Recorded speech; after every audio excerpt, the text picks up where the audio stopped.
قال حدثنا الفضل بن سهل قال حدثنا يزيد بن هارون قال أخبرني الخليفة بن موسى قال دخلت على غالب بن عبيد الله فجعل يملي علي میں غالب بن عبید اللہ راوی پر داخل ہوا، وہ مجھے املا کروانے لگا، یعنی وہ حدیثیں بولتے جاتے تھے اور میں وہ حدیثیں املا کرتا جاتا، لکھتا جاتا، وہ املا کروا جب استاد پڑھتا ہے، استاد قرات کرتا ہے اور آپ اپنی کاپی اور کراسہ پہ لکھتے جاتے ہیں، دفتر پہ لکھتے جاتے ہیں، تو وہ آپ یعنی یملی، یعنی املا کروانے والا مملی استاد ہوتا ہے، اور جو ہے نا مملا علیہ ہے جس پر املا کروائی جا رہی وہ شاگرد ہوتا ہے۔ تو یملی باب افعال سے وہ مجھے املا کروانے لگے، یعنی حدیثیں پڑھنے لگے اور میں لکھنے لگا۔ تو انہوں نے کہا، یعنی غالب بن عبید اللہ نے کہا مجھے حدیثیں لکھواتے ہوئے، حدثنی مکحول حدثنی مکحول، یعنی وہ حدیثوں کے اندر نا مکحول شامی نے مجھے بیان کیا، مکحول شامی نے بیان کیا، مکحول شامی، میں لکھتا جا رہا تھا۔ فاخذہ البول، ان کو پیشاب آ گیا، فقام، وہ کھڑے ہوئے، فنظرت فی الکراسۃ، میں نے ان کی کاپی پہ دیکھا، فاذا فیہا حدثنی ابان ان انس و ابان ان فلان، اچھا تو کہتے ہیں وہ مجھے لکھوا رہے تھے، مجھے مکحول نے بیان کیا، مکحول، میں لکھتا جا رہا تھا کیونکہ میں نے ان کی کاپی تو نہیں دیکھی تھی نا، استاد نے اپنا رجسٹر پکڑا ہوا ہے، اپنی حدیث کی وہ کتاب پکڑی ہوئی ہے، تو مجھے لکھوا رہے تھے لکھو بھائی حدثنی مکحول عن فلان عن فلان، تو میں لکھتا جا رہا تھا حدیثیں۔ اچھا ان کو حاجت ہوئی، وہ واش روم گئے، تو میں نے پیچھے سے رجسٹر دیکھا تو رجسٹر پہ مکحول نام کا بندہ ہی نہیں تھا، اس میں لکھا ہوا تھا مجھے ابان نے بیان کیا، ابان نے فلاں سے بیان کیا۔ تو وہ جو حدیثیں مجھے لکھوا رہے تھے مقبول کی طرف، کہ مجھے مقبول شامی نے بیان کیا، وہ بہت بڑے محدث اور امام تھے، تو مفتی بھی تھے، تو کہتے ہیں میں نے دیکھا وہ تو یہ ہے، کہتے ہیں فترک تو ہوا کب تو، یعنی ان کے رجسٹر کے اوپر، غالب بن عبید اللہ کے رجسٹر پر مقبول نہیں ہے، لیکن جب وہ لکھوانے پہ آیا تو چونکہ مقبول ایک سکہ آدمی ہے اور ایک بڑا نام ہے حدیث میں، علم میں، فقہ میں، تفسیر میں، فتویٰ میں، تو وہ نا اپنی ذرا انہوں نے کہا مجھے مقبول نے بیان کیا، تو ظاہر ہے اس زمانے کا وہ بندہ ہوگا، ان کا زمانہ پایا ہوگا، ورنہ تو اب آج کے دور کا بندہ اٹھ کر کہے کہ بھائی میں نے جناح صاحب سے سنا ہے اور اس کی عمر 40 50 سال ہو، ظاہر ہے بندے کہیں گے بھائی اتنا بڑا جھوٹا آدمی ہے، وہ تو 48 کے اندر مطلب دنیا سے چلے گئے تھے، تو وہ بندہ یقین ہی نہیں کرے گا۔ لیکن ایک ایسا آدمی جو جس کی پیدائش 1920 کی ہو، 1930 کی ہو، تو ہم کہیں گے بھائی 18 سال کی عمر تک جب اس کی تھی تو جناح صاحب جب فوت ہوئے ہیں تو یہ 17 18 سال کا تھا، تو سننا ممکن ہے۔ تو ایسا بندہ جب بیان کرے گا تو ہمیں ایک ایکسٹرا ایویڈنس چاہیے اس بندے کو جھوٹا ثابت کرنے کے لیے کہ اس نے جناح صاحب سے نہیں سنا، تو وہ اس کے عام کردار کو دیکھا جائے گا کہ یہ بس جی، تو وابان عن فلان، تو کاپی پہ کچھ لکھا ہوا ہے لیکن اپنی شان بڑھانے کے لیے نا، تو وہ غالب بن عبید اللہ مجھے کیا لکھوا رہا ہے، ان مقبول، اچھا تو کاپی پہ لکھا ہوا ہے ابان ان انس و ابان ان فلان، اچھا فترک تو ہوا کم، تو میں نے اس کو ادھر ہی چھوڑا، میں نے کہا اتنا جھوٹا بندہ ہے، وہ اتنی فراڈ کر رہا ہے میرے ساتھ، کاپی پہ کچھ لکھ رہا ہے مجھے کچھ لکھوا رہا ہے، اس نے بھی کہا ہوگا نا یہ ہیں وہ اثاثے جن سے وہ خریدے گئے، ٹھیک ہے، تو وہ پیش کیے تو بعد میں وہ کاپی پہ کچھ لکھا ہوا تھا، وہ پارلیمنٹ میں تو پڑھ دیے، وہ بعد میں آ کے پوچھا بھائی صاحب آپ نے تو کہا تھا وہ رسیدیں، اس نے کہا وہ تو سیاسی بیان تھا نا ہمارا، تو وہ جو بیان کر رہا تھا وہ سیاسی بیان تھا اس کا، تو جب کاپی پہ لکھا ہوا تھا وہ حقیقی بیان تھا، تو وہ کہتے ہیں جی میں نا خلیفہ بن موسیٰ کہتے ہیں میں ادھر سے ہی کھڑا ہوا، میں نے کہا میں کس بندے کے ہتھے چڑھ گئی ہوں، یہ تو میرے سامنے بیٹھ کے بندہ فراڈ کر رہا ہے میرے ساتھ، جھوٹ بول رہا ہے جی۔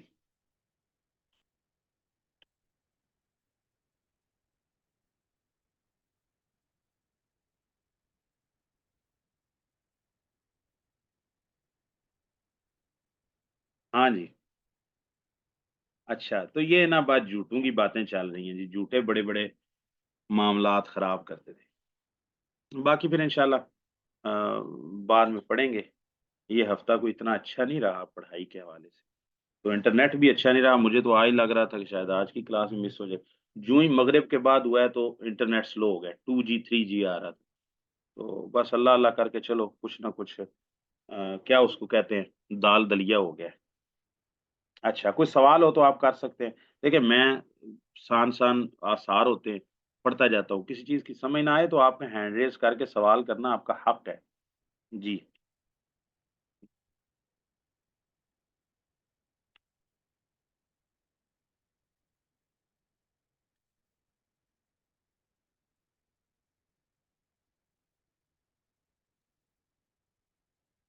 اچھا کل جو باب پڑھا تھا نا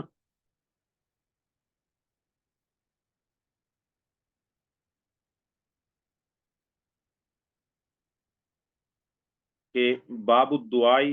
الی شہادت اللہ الہ الا اللہ، تو اس میں ایک آیت کریمہ تھی کہ قل ھذہ سبیلی ادعو الی اللہ علی بصیرۃ، یہ بندے کو انکریجمنٹ ملتی ہے، اس سے تحریض ملتی ہے، اس سے بندے کے اندر ایک تڑپ پیدا ہوتی ہے کہ نبی پاک صلی اللہ علیہ وسلم فرما رہے ہیں میرا یہ راستہ ہے اللہ تعالیٰ کی طرف بلانا، توحید کی طرف بلانا، نبی پاک ہے نا میرا راستہ ہے اور میرے پیروکاروں کا راستہ، اور میں مشرکوں میں سے نہیں ہوں، اللہ پاک ہے ہر طرح کے شرک سے، ہر طرح کے عیب سے، ہر طرح کے نقص سے، وہ کمال ہی کمال ہے، تو لہٰذا بندے کے اندر ایک تڑپ پیدا ہوتی ہے، تو یہ آیت پیش کی۔ دوسرا معاذ بن جبل کو بھیجا تو اس کا پہلا ٹکڑا سب سے پہلے جس چیز کی دعوت دینی ہے نا وہ شہادت اللہ الہ الا، یا پھر ایک روایت میں الا ان یوحد اللہ، ٹھیک ہے، وہ اللہ کو تو مانتے تھے نا، نصرانی جو تھے اہل کتاب، چاہے یہودیوں یا نصرانی یمن کے، تو آ، وہ اللہ تعالیٰ کے وجود کو بھی مانتے تھے اور اللہ تعالیٰ کی الوہیت کو بھی مانتے تھے، لیکن اللہ تعالیٰ کی الوہیت میں شرک کرتے تھے۔ یہودی تھے تو عزیر علیہ السلام کو اور صلحاء کو کرتے تھے، نصرانی تھے تو عیسیٰ علیہ السلام کو، سیدہ مریم کو اور جبریل کو، روح القدس کو اور دوسری شخصیات کو شریک ٹھہراتے تھے، تو پھر ان کو توحید کی دعوت کیا دینی ہے؟ مطلب وہ پہلے سے ہی اللہ کو مانتے ہیں، وہ اللہ کو رب مانتے ہیں، وہ اللہ کو خالق مانتے ہیں، اللہ کو مالک مانتے ہیں، پھر ان کو دعوت کیا دینی ہے؟ ان کو دعوت دینی ہے توحید الوہیت کی، کہ خالق مالک جس کو مان رہے ہو عبادت صرف اس کی ہے، عیسیٰ علیہ السلام کی عبادت نہیں ہو سکتی، مریم علیہ السلام کی نہیں ہو سکتی، روح القدس جبریل کی نہیں ہو سکتی، تو یہ ایک حدیث ہے۔ دوسری وہ خیبر کا واقعہ ہے، اس میں جو محل استشہاد ہے، تو نبی کریم صلی اللہ علیہ وسلم نے سیدنا علی رضی اللہ عنہ کو کہا ٹھہر ٹھہر کے آہستہ سے چل، جب تو خیبر کا دروازہ توڑ کر یعنی فتح کر کے یعنی خیبر کے قلعے میں پہنچ جاؤ نا، تو ان کو بتانا کہ اللہ تعالیٰ کا ان کے ذمہ حق کیا ہے، تو اللہ کا حق وہ حدیث معاذ ابن جبل جو باب کے شروع میں آئی تھی، پہلے ہی باب میں، ما حق اللہ علی العباد، تو کہا حق العباد علی اللہ ان یعبدوہ ولا یشرکوا بہ شیئا، تو جیسے القرآن یفسر بعض بعضا، تو اسی طرح الحدیث یفسر بعضہ بعضا، یا الحدیث یشرح بعضہ بعضا، تو حدیث کا ایک حصہ دوسرے کا شرح کرتا ہے، تو اللہ کا حق اے علی جب اسلام کی دعوت دینا اور اللہ تعالیٰ کا حق بتانا، جو اللہ کا ان کے ذمے حق ہے وہ پورا نہیں کر، وہ حق کیا ہے؟ معاذ بن جبل کی حدیث میں آ گیا کہ اللہ کی عبادت کریں، اللہ کے ساتھ کسی کو شریک نہ ٹھہرائیں، تو نبی کریم صلی اللہ علیہ وسلم غزوہ خیبر کے موقع پر بھی سیدنا علی رضی اللہ تعالیٰ عنہ کو فتح کے بعد یا ان کے قلعے میں اتر جانے کے بعد پہلی تعلیم کیا ہے کہ اسلام کی دعوت دیں، اسلام کی دعوت میں پہلی چیز کیا ہے؟ اللہ کا حق بتانا، اللہ کا حق کیا ہے؟ معاذ بن جبل کی حدیث میں آ گیا وہ توحید کی دعوت دینا، کہ اپنی ہر طرح کی عبادات کو، ہر طرح کی مناجات کو، ہر طرح کے عقائد کو جو عبادت کے تعلق سے ہیں وہ اللہ کے لیے خاص کرنا۔ اس میں مسائل ہیں، فی ہے مسائل، اس میں کئی مسائل ہیں۔ الاولا پہلا مسئلہ یہ ہے ان الدعوت الی اللہ طریق من اتبعہ، یعنی اس سے مسئلہ یہ ثابت ہوتا ہے یہ آیت کریمہ سے، قل ھذہ سبیلی ادعو الی اللہ علی بصیرۃ انا ومن اتبعنی۔ اچھا، ان الدعوت الی اللہ طریق من اتبعہ، بے شک اللہ کی طرف جو دعوت ہے نا، طریق من، اس شخص کا راستہ ہے، من اتبعہ، ہو سے مراد نبی کریم صلی اللہ علیہ وسلم، تو ضمیر سے مراد، ضمیر کا مرجع نبی پاک صلی اللہ علیہ وسلم کی ذات ہے، تو وہ قرآن کی آیت کی طرف اشارہ ہے، تو اللہ کی طرف بلانا، توحید کی دعوت دینا اس شخص کا راستہ ہے جو نبی پاک صلی اللہ علیہ وسلم کا پیروکار ہے، اچھا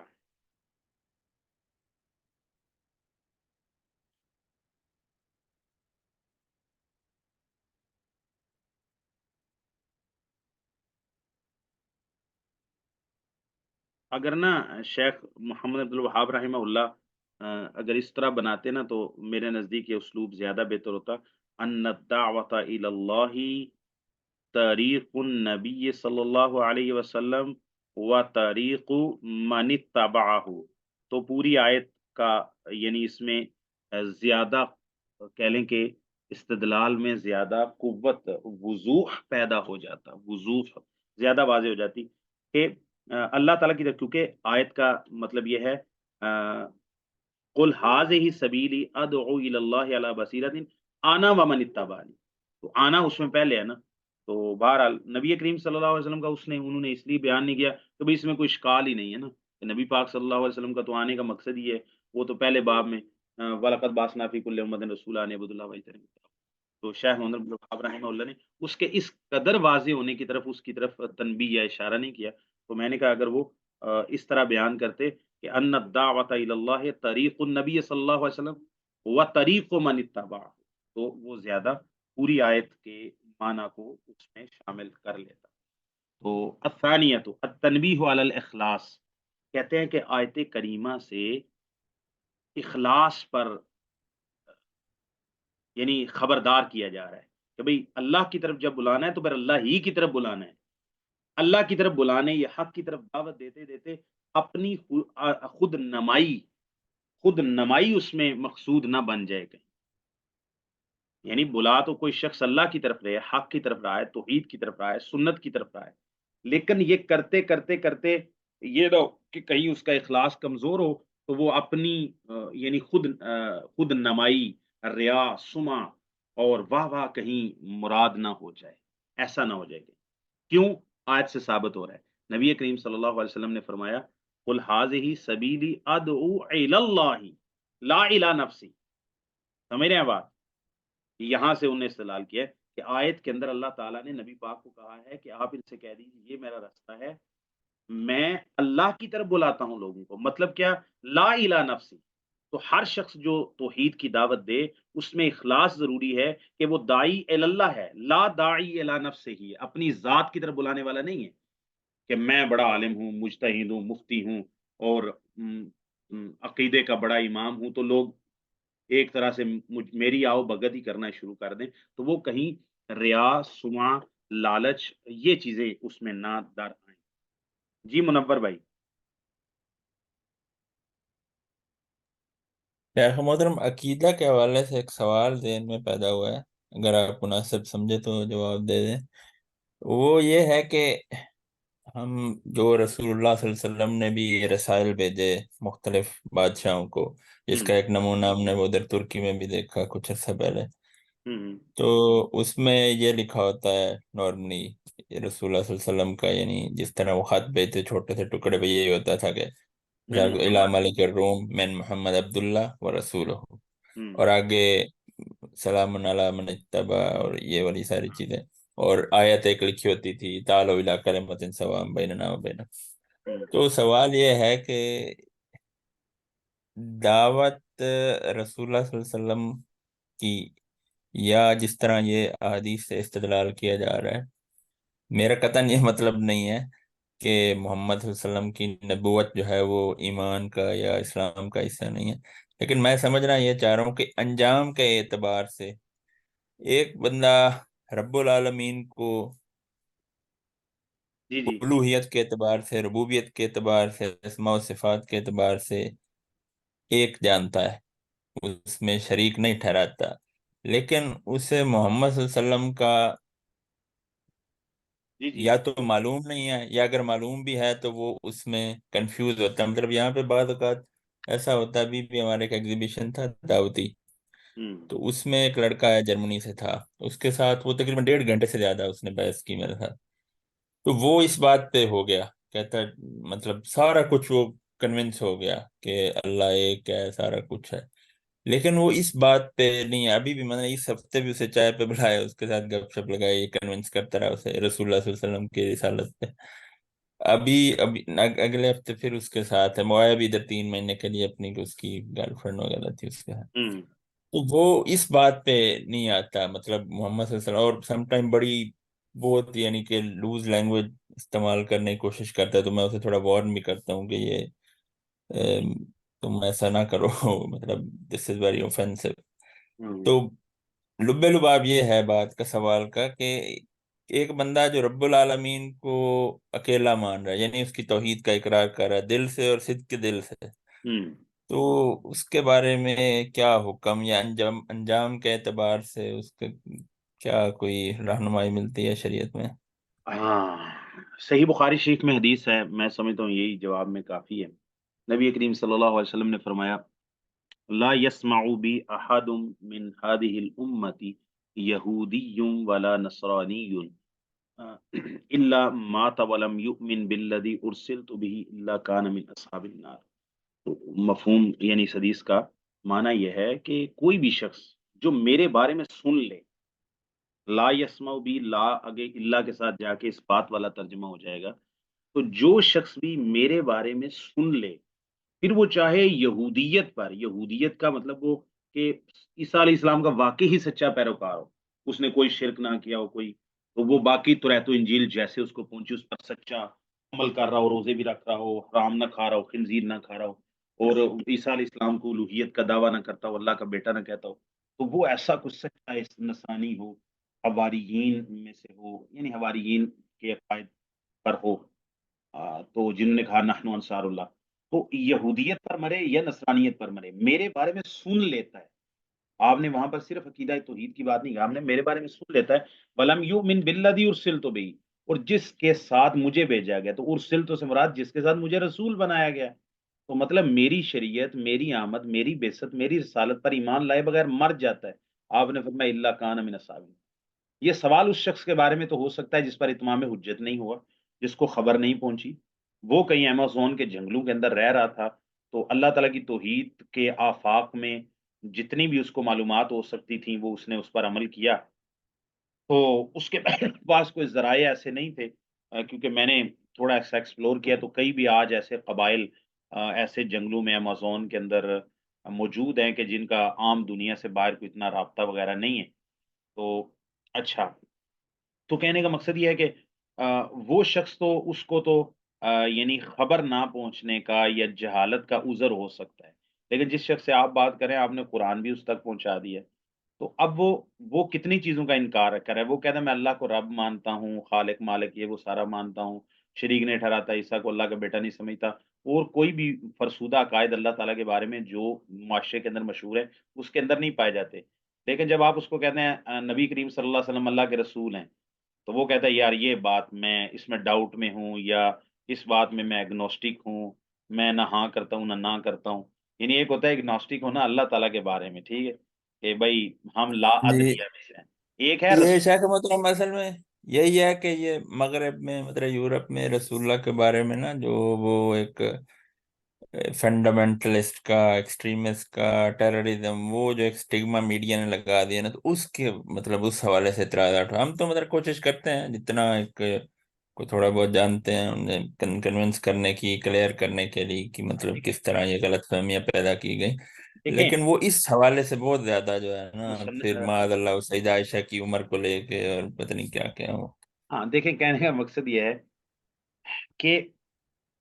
ابو جہل، ابو لہب، اتبا شیبہ، بھائی ان کو تو مطلب یہ اشکالات نہیں تھے کہ نبی کریم صلی اللہ علیہ وسلم دہشت گرد ہیں فلاں یہ وہ، میں مثالیں دے رہا ہوں، یہ اعتراضات اس وقت پیدا نہیں ہوئے تھے. ان کو یہ تھے کہ بھائی یہ اجعل الالہۃ الہا واحدہ، یا ان کو قبائلی تعصب آ گیا تھا کہ بھائی یہ سرداری ہے. عبداللہ بن ابی کو کیا تکلیف ہوئی تھی؟ عبداللہ بن ابی، صحیح بخاری میں یہ حدیث موجود ہے نا، اس کے اوپر پگ رکھی جا رہی تھی، اس کے اوپر سرداری کی مدینے کی، نبی کریم صلی اللہ علیہ وسلم کی آمد مبارک ہو گئی، تو وہ اس کا سارا پروگرام تو ہو گیا جس طرح افضل مروت نے کہا ہے، اس کا پروگرام کے ساتھ تو یہ ہو گیا. تو وہ پھر وہ ایک تو یہودیت کا پیچھے سے اثر، اور دوسرا اللہ تعالیٰ کی طرف سے دھتکار اور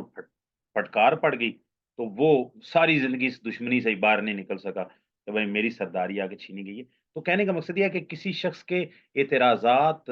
عقلی اعتبار سے کتنے ہی ویلڈ تو نہیں ہوں گے، لیکن یہ ہے کہ بندہ کہے کہ وہ کتنا ہی الجھنوں کا شکار ہے نبی پاک، اس کو غلط بتایا گیا،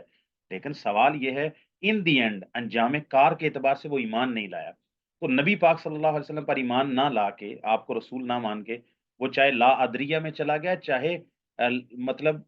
اس نے انکار ہی کر دیا، چاہے منکر ہو گیا کہ یہ رسول نہیں ہے، یا لا ادریہ میں چلا گیا، نبی پاک کے بارے میں اگنوسٹک ہو گیا کہ بھئی میں نہیں جانتا، پتہ نہیں رسول تھے یا نہیں تھے، مجھے نہیں پتا،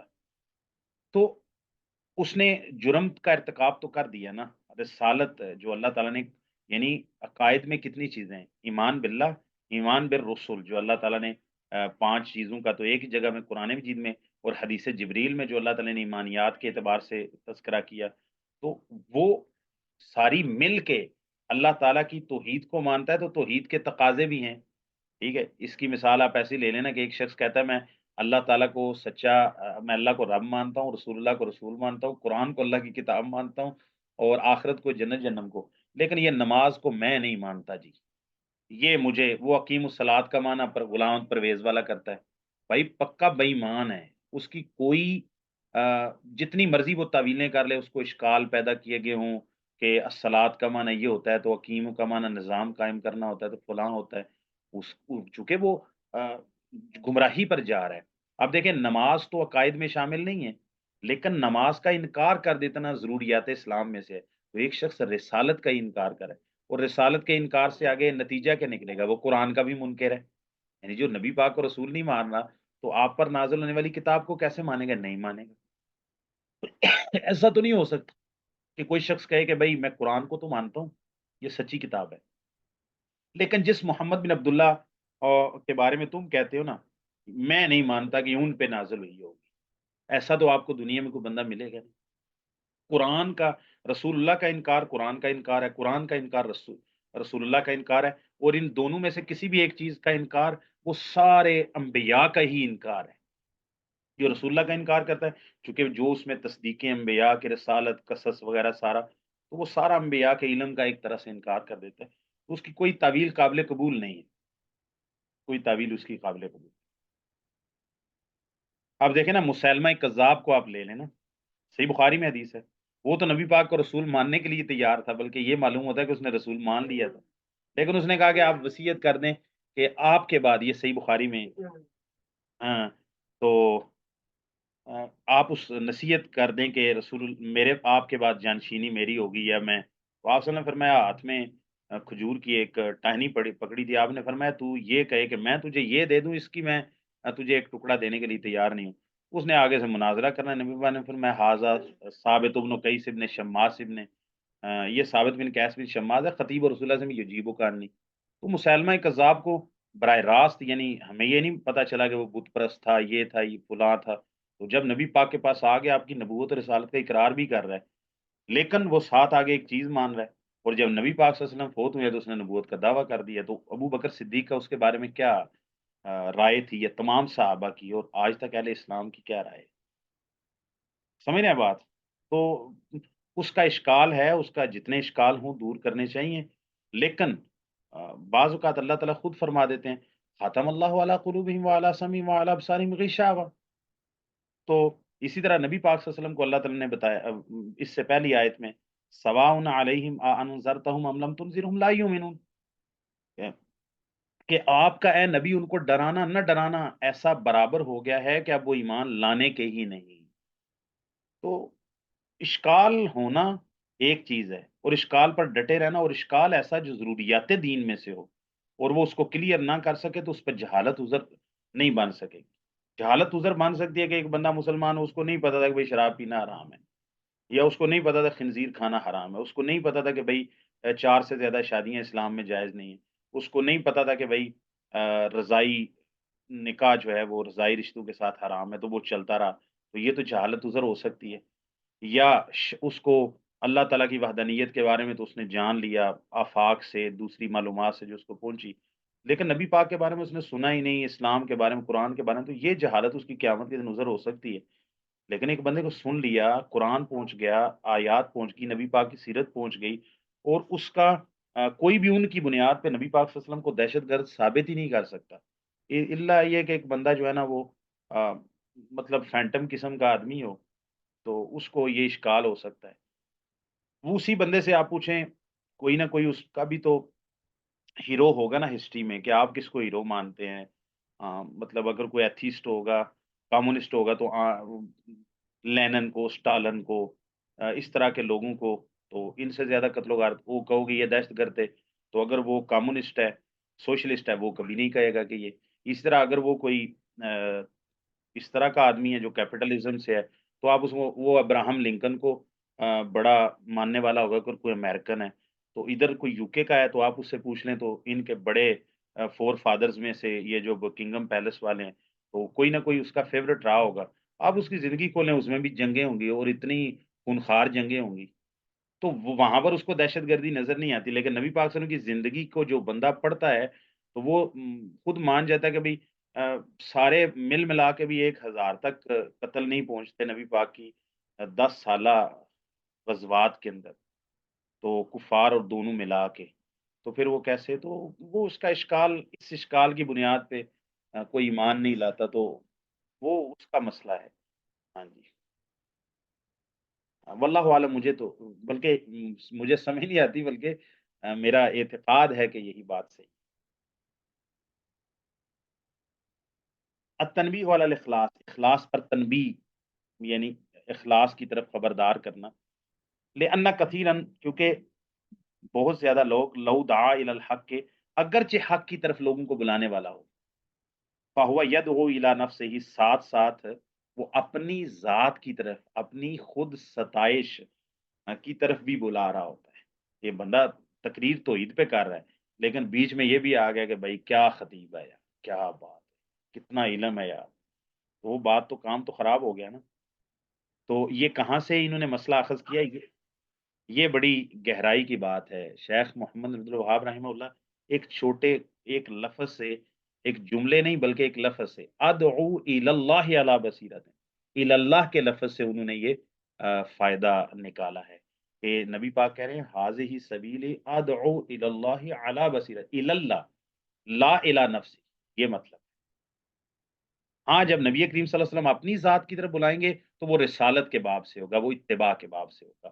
ہم اللہ کی طرف بھی بلاتے ہیں، رسول کی طرف بھی بلاتے ہیں. اللہ کی طرف بلاتے ہیں ہم توحید، عبادت، الوہیت میں، اور ربوبیت میں. اور رسول اللہ کی طرف بلاتے ہیں اطیع اللہ و اطیع الرسول. وہ حقیقت میں توحید کا تقاضا ہی ہوتا ہے. ان البصیرۃ من الفرائض، یہ جو دلائل ہے نا، بصیرت سے مراد دلیل ہے. یہ نہیں کہ بھئی ہم کہتے ہیں کہ بھئی انوا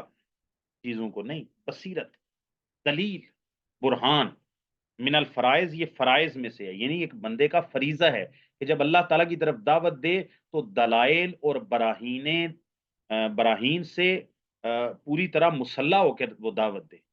ایسے نہیں کہ وہ دعوت میں جا کے کود پڑے. تو کیونکہ امام بخاری رحمہ اللہ نے تو صحیح بخاری کتاب العلم میں یہ آیت پیش کی نا، فَعْلَمْ أَنَّهُ لَا إِلَهَ إِلَّا اللَّهُ، اور اس پر باب قائم کیا جو مجھے یاد پڑتا ہے، باب العلم قبل القول والعمل. ہر بات کہنے اور عمل کرنے سے پہلے علم ضروری ہے. تو دعوت تو عام عمل اور عام قول سے بھی بڑی چیز ہوتی ہے. کوئی دعوت تو عظیمت والی بات ہے. دعوت تو اسپیشلسٹ لوگ کام کرتے ہیں. اپنی نماز، روزہ، وضو، طہارت یہ تو ہر بندہ ہی کر لے گا جس نے جو سنا ہے اس کے مطابق. لیکن دعوت دینا اسپیشلسٹ کا کام ہے. تو اس کے لیے علم اس سے بھی زیادہ ضروری ہے. خود وضو، طہارت، نماز اپنے ذاتی عمل سے دعوت دینے کے لیے علم کی اور زیادہ ضرورت ہے، کیونکہ وہاں لوگوں کے اشکال کے جواب دینے ہیں، وہاں کفار کے اشتباہ کا مقابلہ کرنا ہے، اہل بدعت کا اور دوسرے لوگوں کا. اور اسی طرح لوگوں کو بات سمجھانی ہے. بعض اوقات کوئی کچا دائی جس کے پاس دلائل مزین نہیں ہوتے، وہ اس انداز سے بات کرتا ہے کہ بات بننے کی بجائے بگڑ جاتی، بات بننے کی بجائے بگڑ جاتی. وہ لوگوں کو ہدایت آنے کی بجائے اس کی بات سن کے لوگ اور زیادہ گمراہ ہوتے، کہتے یار اس بندے کو تو بڑے غلط عقائد ہیں. یا تو اس کے بعد دلائل صحیح نہیں ہوتے، یا اس کا بولنے کا، بات کرنے کا ڈھنگ ایسا نہیں ہوتا جس کی وجہ سے لوگوں کو اس کے لوگ بدک جاتے ہیں. تو دلیل جو ہے نا، یہ بصیرت اور دلیل فرائض میں سے ہے، دائی کے فرائض میں سے ہے. من حسن توحید کونہ تنزیہ للہ عن المسبت، کہتے ہیں توحید کے حسن میں سے، یعنی توحید کی خوبی میں سے ہے، عقیدہ توحید کی خوبی میں سے کیا چیز ہے؟ کونہ تنزیہ للہ، توحید کا ہونا، یعنی جو عقیدہ توحید ہے اس کا ہونا تنزیہ للہ، اللہ تعالیٰ کو پاک قرار دینا، عن المسبت، ہر طرح کی برائی سے، ہر طرح کے نقص سے، مسبہ سے مراد گالی بھی ہو سکتی، تو یہ وہ سبحان اللہ، ٹھیک ہے، اس سے لے رہے ہیں۔ تو تسبیح کا مطلب یہ ہوتا ہے نا، وہ سبحو، سبحان اللہ کا مطلب ہے اللہ پاک ہے، مطلب کیا؟ ہر عیب سے، ہر نقص سے اللہ پاک ہے۔ ان من قبح الشرک کونہ مسبتا للہ، کہتے ہیں کہ شرک کی برائیوں میں سے، شرک کی قباحتوں میں سے ایک یہ چیز بھی ہے، کونہ، شرک کا ہونا، مسبتا للہ، وہ اللہ کو گالی دینے میں آتا ہے، اللہ کو برا کہنے میں، اللہ کا نقص بیان کرنے میں آتا ہے۔ السادسہ، تو چھٹا مسئلہ یہ ثابت ہوتا ہے، وَهِيَ مِنْ أَهَمِّهَا، اور یہ ان مسائل میں سب سے اہم ہے، ابعاد المسلم عن المشرکین، لا یسیر منہم ولو لم یشرک، وہ کہتے ہیں ایک مسئلہ یہ بھی ہے، مسلمان کو مشرکین سے دور رکھنا، لا یسیر منہم، کہ وہ ان میں سے کہیں ہو نہ جائے، ولو لم یشرک، اگرچہ اس نے شرک خود نہ کیا ہو، تو اس کو مشرکین کی مجلس سے، ان کے مجلس سے، ان کی مجالس سے، ان کی دوستی سے، ان کے تعلق سے دور رکھا جائے، اگرچہ اس نے خود شرک نہیں کیا۔ ایک مسلمان خود شرک نہیں کیا تو اس کو مشرکین سے دور رکھنا چاہیے، کیوں؟ کہ کہیں یہ ان میں سے ہی نہ ہو جائے، کیا پتہ لگتا ہے ایک شخص جو ہے وہ 10 سال سے کسی کے ساتھ یاری ہے، تو وہ اپنے عقیدے پر ہے، عقیدہ توحید پر ہے، دوسرا شخص عقیدہ شرک کے اوپر ہے، ٹھیک ہے چل رہا ہے، لیکن بندہ علم والا نہیں ہے، عامی آدمی ہے، تو اس کو کوئی ایسی وہ کیسٹ سناتا ہے، ایسی تقریر سناتا ہے، ایسی کسی مجلس میں لے کے جاتا ہے جہاں پر کوئی بہت ان من البیان لسحرا کا مجسم کوئی بڑا خطیب آتا ہے، جو حق کو باطل کے ساتھ اور باطل کو حق کے ساتھ خلط ملط کر کے قرآن و سنت کے دلائل کو توڑ مروڑ کر پیش کرتا ہے، توڑ مروڑ کر پیش کرتا ہے، اور اس کے سامنے، تو یہ چونکہ عامی شخص ہے، اس کو علم نہیں ہے، تو وہ 10 سال سے تو یہ حق پہ ڈٹا ہوا تھا، لیکن اس کا تعلق اور دوستی اور اٹھنا بیٹھنا آنا جانا مجالس میں اہل شرک اہل بدعت کے ساتھ تھا، لیکن آج اس پر ایسی کوئی چوٹ پڑی کہ اس نے کہا کہ یار واقعی یہ بات مجھے صحیح لگتی ہے، تو وہ اپنا عقیدہ ہی چھوڑ بیٹھے۔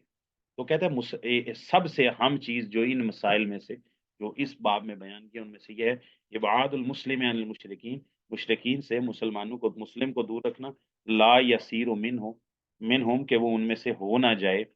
لا یسیرہ بھی پڑھ سکتے ہیں، ولو لم یشرک، اگرچہ اس نے شرک نہ کیا ہو تو وہ ان میں سے ہو جائے گا۔ یہ جو بندہ یہ بتائے گا نا کہ شیخ محمد بن عبد الوہاب رحمہ اللہ نے یہ مسئلہ کہاں سے اخذ کیا ہے، تو ہم اس کو مان جائیں گے کہ وہ غور سے پڑھتا ہے، یا اس کی ہم انشاءاللہ فطانت اور ذہانت کی داد دے سکتے ہیں۔ جی، کہ مسلمان کو مشرکوں سے دور رکھنا چاہیے کہ ان میں سے نہ ہو جائے۔ یہ جو آیات اور 2 حدیث پیش کی ہیں ان میں سے کس سے ثابت ہوتا ہے یہ مسئلہ؟ غور کریں، میں باب سامنے کر دیتا ہوں۔ ہاں جی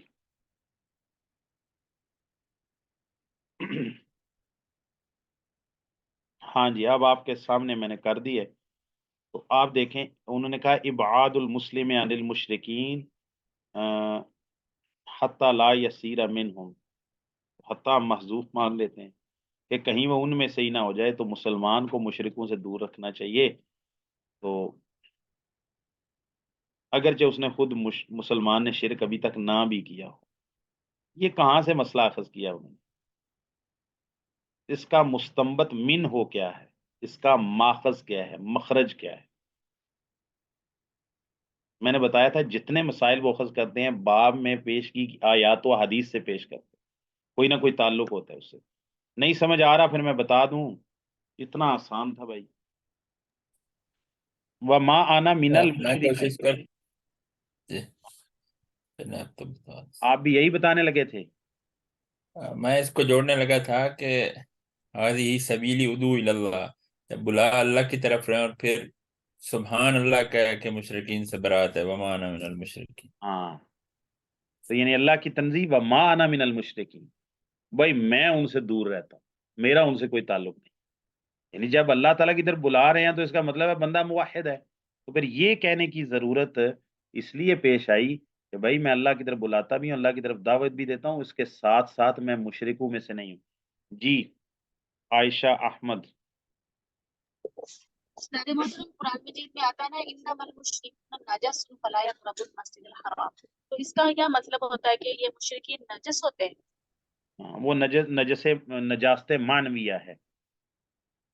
ایک نجاست حسیہ ہوتی ہے، ایک نجاست معنویہ ہوتی ہے. نجاست حسیہ سے مراد ہے کہ کسی کپڑے کو بولو براز لگ جائے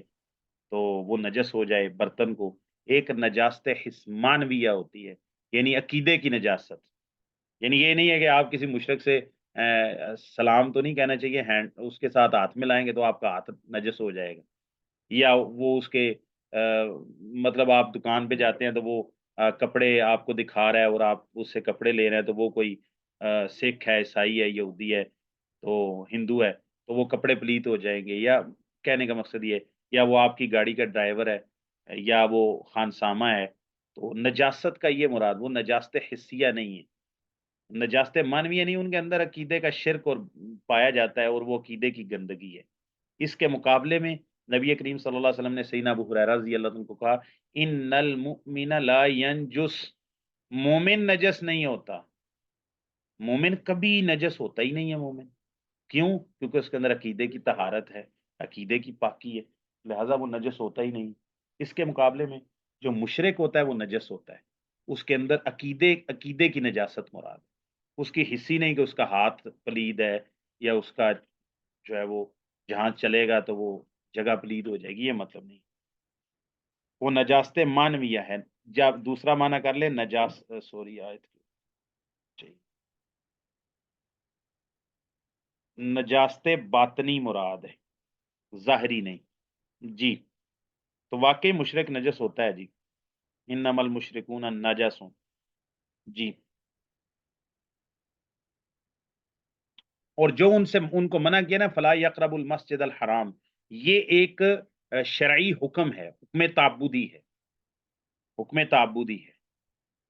تو وہ جو حکم تعبدی ہے یہ ان کی ظاہری نجاست کی وجہ سے نہیں ہے. کیونکہ آپ کے ذہن میں یہ اشکال آ سکتا ہے نا کہ آیت تو میں نے پڑھی سورۃ توبہ کی کہ مشرک نجس ہیں، یہ مسجد حرام کے قریب نہ آئیں، اور استاد جی آپ کہہ رہے ہیں کہ بھئی یہ تو نجاست حسیہ نہیں ہے، نجاست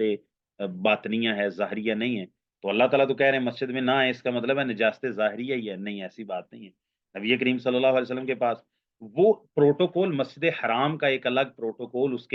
اس کا خاصہ ہے کہ اس میں غیر مسلم داخل نہیں ہو سکتے. اس کے علاوہ نبی کریم صلی اللہ علیہ وسلم غیر مسلموں کے ہاں دعوت کھانے کے لیے گئے ہیں. غیر مسلم عورت مشرکہ عورت کے مشکیزے سے پانی لے کے وضو کیا ہے. صحیح بخاری میں حدیث موجود ہے، وہ جو رسول اللہ صلی اللہ علیہ وسلم کا معجزہ وہاں پہ ظاہر ہوا تھا 5 انگلیوں سے پانی نکلنے کا.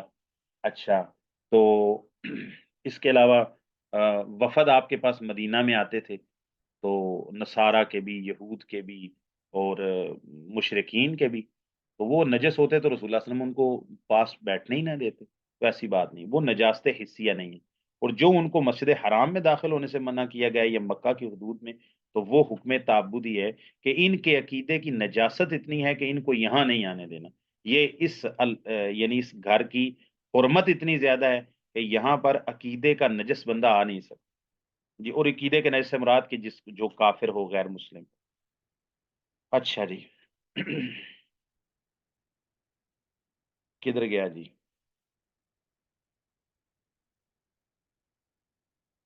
کون التوحید اول واجب. تو کہتے ہیں کہ 7واں مسئلہ یہ ثابت ہوتا ہے کہ توحید سب سے پہلا واجب ہے. بھائی کہاں سے معلوم ہوا؟ معاذ بن جبل کی حدیث سے، جہاں سے وہ مسئلہ فل یکن اول ما تدعوہم الیہ شہادت اللہ الہ الا اللہ، سب سے پہلی جو چیز تو نے دعوت دینی ہے نا، جس سے ابتدا کرنی ہے تو نے دعوت کی، وہ توحید ہے. تو کہتے ہیں وہ معاذ بن جبل کی حدیث سے معلوم ہوا کہ پہلی دعوت توحید کی دعوت ہے. اس سے ثابت ہوا کہ توحید کون توحید اول واجب، توحید کا سب سے پہلا واجب ہونا، دعوت میں بھی اور عمل میں بھی توحید سب سے پہلا واجب ہے کسی بھی انسان کا. الثامنۃ، 8واں مسئلہ انہ یبدأ بہ قبل کل شیء حتی الصلاۃ، یہ بات ثابت ہوتی ہے اسی معاذ بن جبل کی حدیث سے کہ انہو یبدأ بہ، کہ اسی سے توحید سے ہی ابتدا کی جائے گی دعوت کی، قبل کل شیء، ہر چیز سے پہلے، حتی الصلاۃ، یہاں تک کہ نماز جیسی عبادت سے بھی۔ میں نماز پڑھ کے وہ کیا کرے گا جب وہ عقیدہ توحید ہی نہیں ہے تو اس کی نماز قبول ہی نہیں ہے نا۔ التاسعۃ، سات،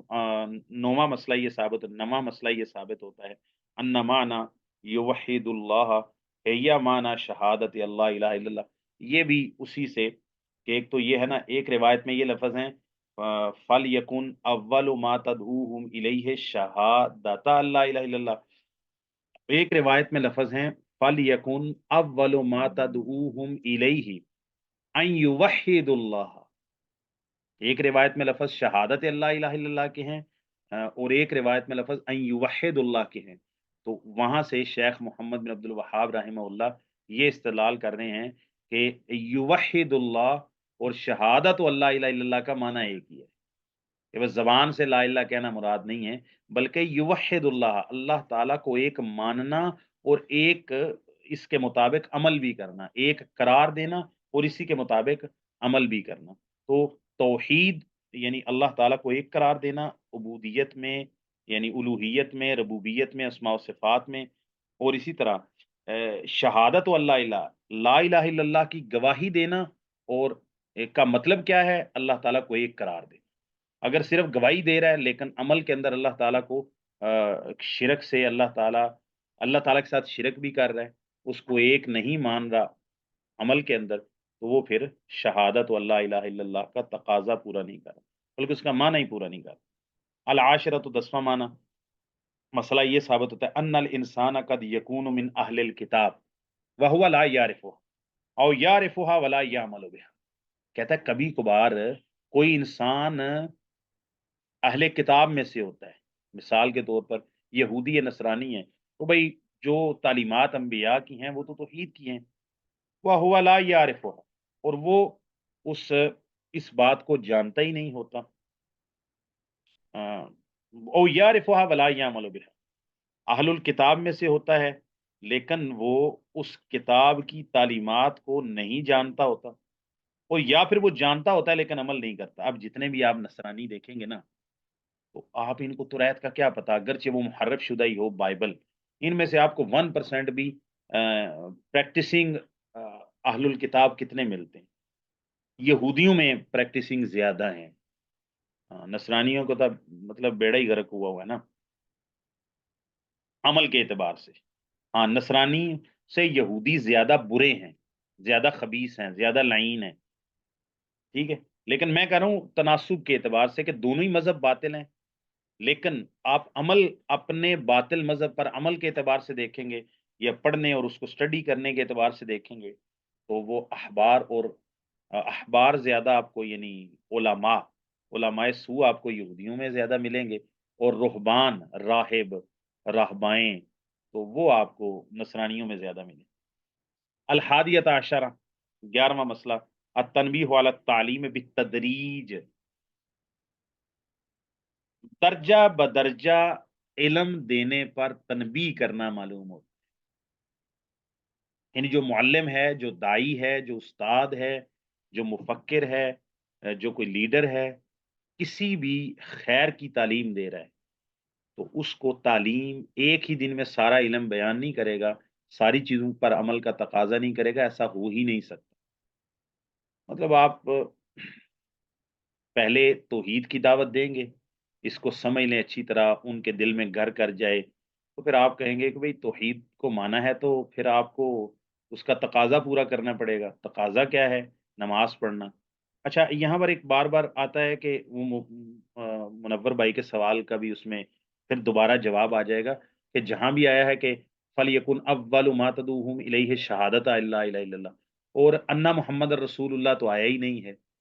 تو بھائی یہ اس کے ضمن میں ہی موجود ہے۔ اس کا مطلب نہیں کہ ایک بندے صرف توحید کا اقرار کروانا ہے، جب وہ نمائندہ معاذ ابن جبل نمائندہ ہی نبی پاک کی طرف سے جا رہے ہیں، تو وہ جا کے یہ بتائیں گے کہ میں آیا ہوں، کدھر سے آئے ہو بھائی؟ بس ایسے ہی میں مدینے سے آ گیا ہوں، پیچھے کون ہے آپ کا پیشوا، کون ہے آپ کے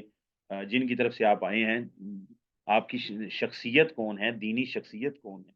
مقتدا کون ہے پیشوا، تو وہ کیا نہیں بتائیں گے۔ تو رسالت کا تقاضا یعنی رسالت کی اس میں دعوت بذات خود موجود ہے. یہ توحید کی دعوت کس کی طرف سے دینے جا رہے ہیں؟ محمد رسول اللہ صلی اللہ علیہ وسلم کی طرف سے. ٹھیک. اور وہ ہرقل کی طرف جو خط گیا، وہ ابو سفیان والا جو واقعہ ہے کتاب و بدء الوحی میں امام بخاری نقل کی ہے، تو اس میں کیا تھا کہ تم میں سے سب سے زیادہ کون قریب ہے اس شخص کے یدعی انہو نبی، جو نبی ہونے کا دعویٰ کرتا. تو وہ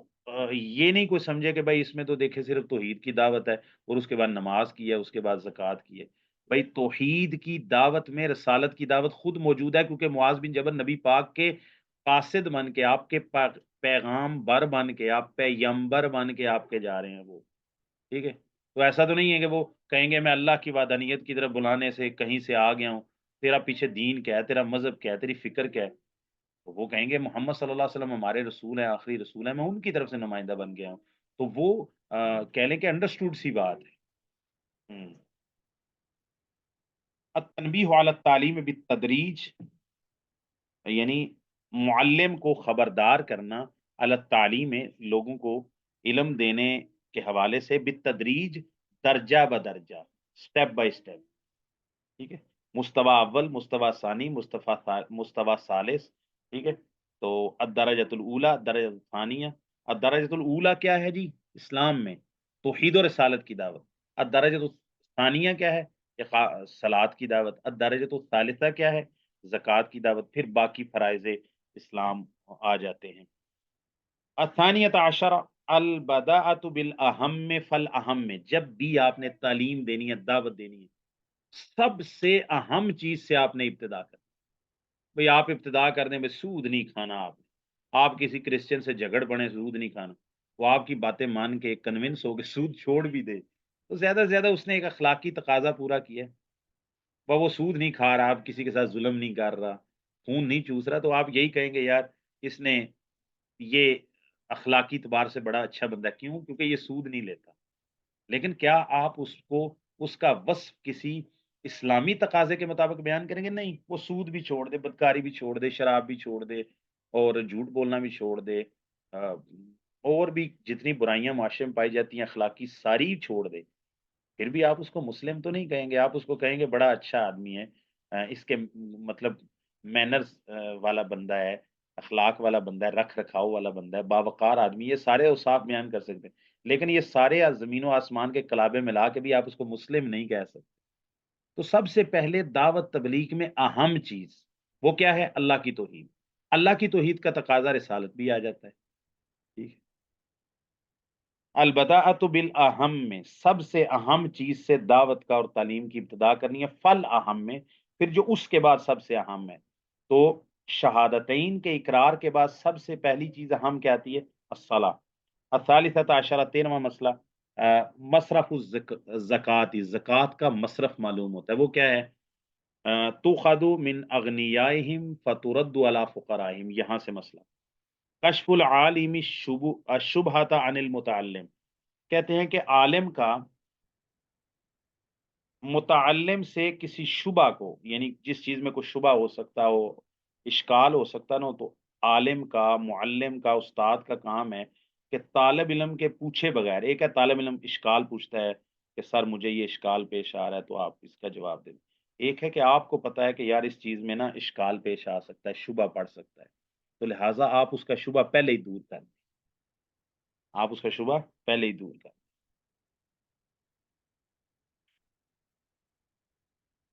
اچھا، یہ مسئلہ کہاں سے اخذ کیا ہے؟ یہ بھی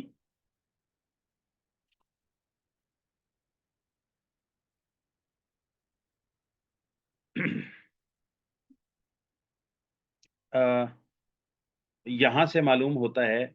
کہ متعلم تھے معاذ بن جبل اور معلم تھے نبی کریم صلی اللہ علیہ وسلم. تو شبہ کون سا دور کیا؟ بھائی اس بات کا شبہ دور کر دیا کہ بھئی یہ جو زکوٰۃ ہے، جو میں جہاں تک پہنچ پا رہا ہوں،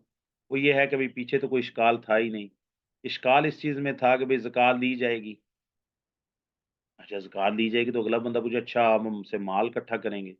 تو شبہ ہوتا ہے وہ مال جائے گا کدھر؟ شبہ ادھر ہی دور کر دیا بھائی آپ بھی خرچ کریں، آپ کے اغنیاء سے لیں گے، آپ کے فقراء پہ خرچ کریں. ان کو بات سمجھ آ رہی ہے، اچھا یہ ہماری ایک ویلفیئر سوسائٹی بنانے آئے ہیں، ویری گڈ، جو کام ہم سب مل کے نہیں کر سکتے تھے اسلامی ریاست نے وہ ذمہ داری، ٹھیک ہے جی یہ لیں ہم سے مال اور ہمارے فقراء کو خوشحال کر دیں، ٹھیک ہے۔ تو وہ شبہ ہے، شبہ کیا ہے کہ بھئی جب آپ زکوٰۃ کا مطالبہ کریں گے ایک نیو مسلم سے، عقیدہ توحید و رسالت بھی مان لیا، نماز بھی پڑھنی شروع کر دی، اب آپ کہتے ہیں زکوٰۃ دو، کہتے بھائی زکوٰۃ کیوں دوں، مال میں نے کمایا، تو آپ کہیں بھائی فقراء کا بھی خیال رکھنا ہے، مال کدھر لے کے جاؤ گے؟ یہاں سے مال اکٹھا کریں گے تو آپ سارا مال لے جائیں گے لاہور میں لے جائیں گے، آپ چبرجی چوک سارا جمع کروا دیں گے آپ، نہیں بھائی لالا موسیٰ سے اکٹھا کریں گے تو لالا موسیٰ میں ہی لگائیں گے، ادھر کے فقراء پہ لگائیں گے، ٹھیک ہے جی، تو وہ شبہ دور ہو جاتا ہے۔ تو جس شبے میں کوئی اب معاذ بن جبل دعوت دیں گے تو وہ شبے میں پڑھ سکتے تھے کہ بھئی ہم سے مال لینے آئے ہیں، اس کا مطلب اسلام کے بدلے میں آپ ہم سے ٹیکس، ہمارے حکمران ہم سے ٹیکس وصول کرتے فلاں فلاں، آپ بھی تو یہی کام کرنے آئے ہیں۔ وہ شبہ دور کر دیا کہ زکوٰۃ لینے کا مقصد یہ ہے کہ آپ کے اغنیاء سے تھوڑا سا مال لے کر، جن کو تھوڑا سا مال دینے سے 2.5% دینے سے یا 120 بکریوں میں سے ایک بکری دینے سے زیادہ اور 25 اونٹوں میں سے ایک سال کا ایک اونٹ دینے میں یا 5 اونٹوں پر ایک بکریاں دینے سے ان کو کوئی فرق پڑتا نہیں، اور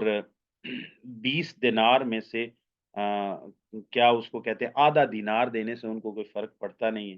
لیکن اتنے لوگ جب اس میں پارٹیسپیٹ کریں گے تو وہ جو بھوک سے مر رہے ہیں، جو علاج ان کے پاس نہیں ہے، تو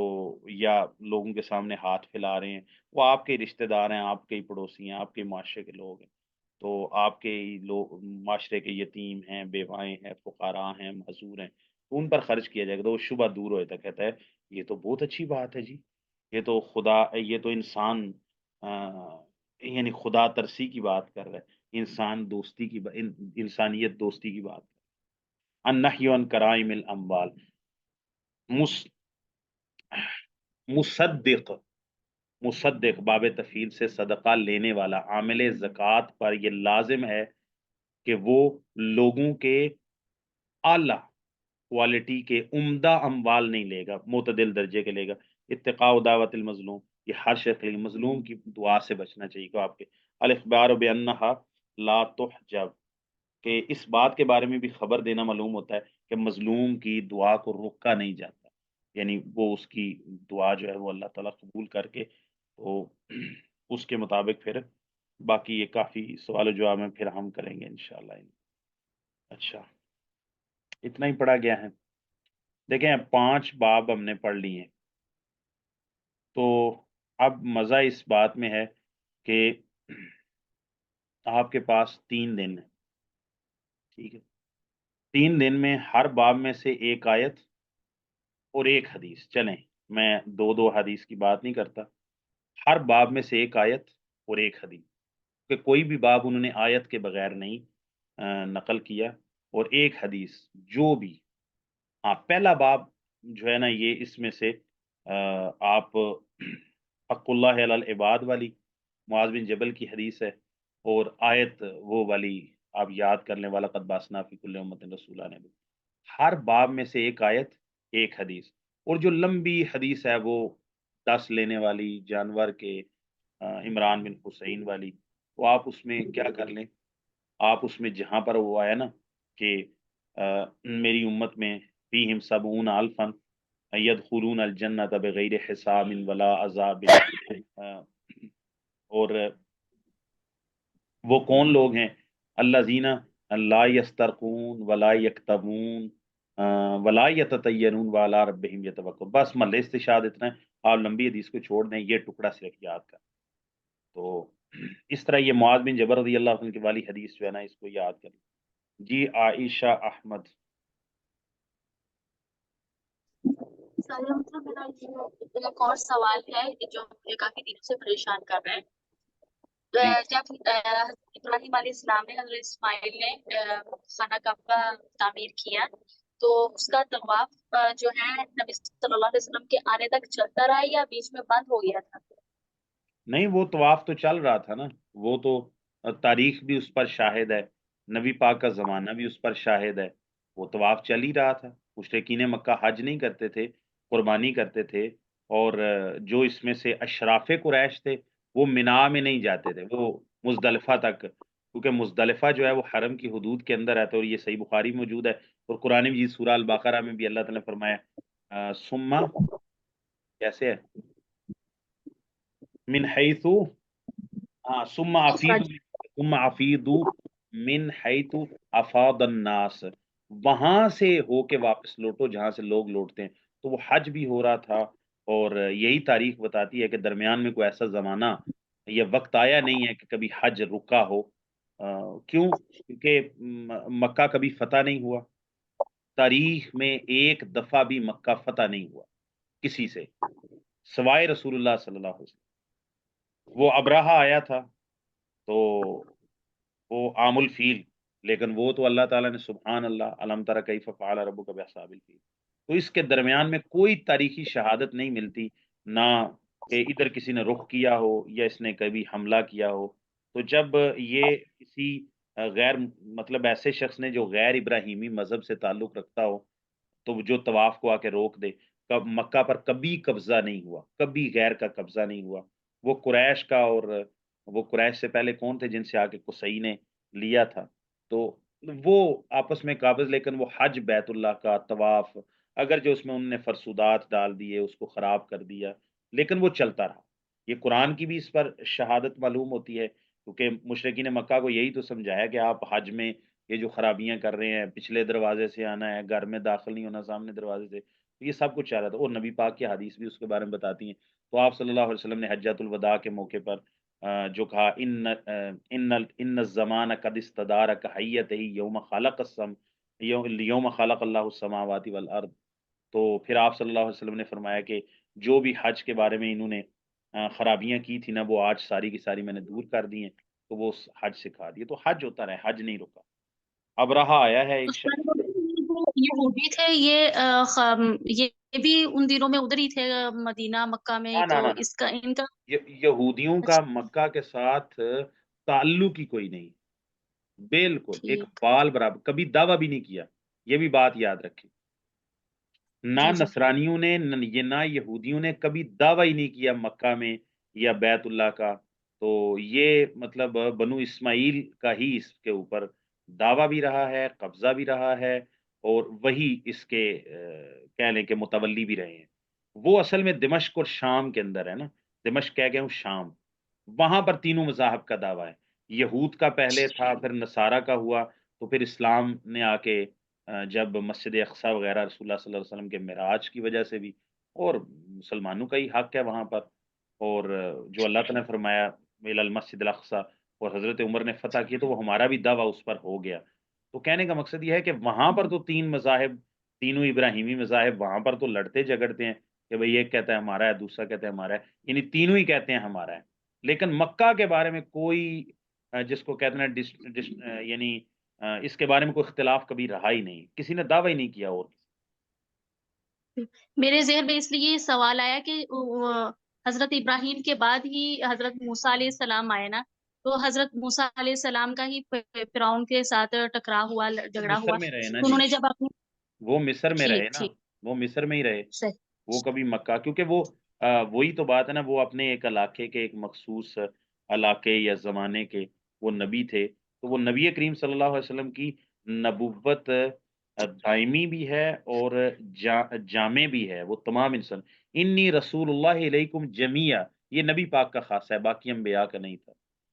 جی۔ وہ حدیث ہے نا، رسول اللہ صلی اللہ علیہ وسلم نے فرمایا اوتی تو خمسا لم یؤتہن احد قبلی، صحیح بخاری وغیرہ کے اندر، تو اس میں سے ایک یہ ہے وکان النبی یبعث الی امتہ خاصۃ وبعثت الی الناس عامۃ، تو موسیٰ علیہ السلام اللہ کے کلیم بھی تھے، پانچ اولو العزم پیغمبروں میں سے بھی ہیں، لیکن وہ جتنے بھی نبی پاک صلی اللہ علیہ وسلم سے پہلے انبیاء اور رسول آئے، ان کے بارے میں نبی پاک نے فرما دیا کہ وہ اپنی صرف امت اور اپنی قوم کی طرف نبی بنا کے بھیجا جاتا تھا، وہ بعثت الی الناس عامۃ، میں ساری انسانیت کی طرف نبی بنا کے بھیجا، اور قرآن کی آیت بھی کہ آپ ان سے کہہ دیجئے انی رسول اللہ علیکم جمیعا، تو وہ موسیٰ علیہ السلام کا یہ خاصہ نہیں تھا کہ وہ مکہ والوں کو بھی دعوت دینے کے لیے آتے، یا وہ اللہ نے ان کو مکلف ہی نہیں اس کا بنایا جی۔ سبحانک اللہم وبحمدک، اشہد ان لا الہ الا انت استغفرک، السلام علیکم۔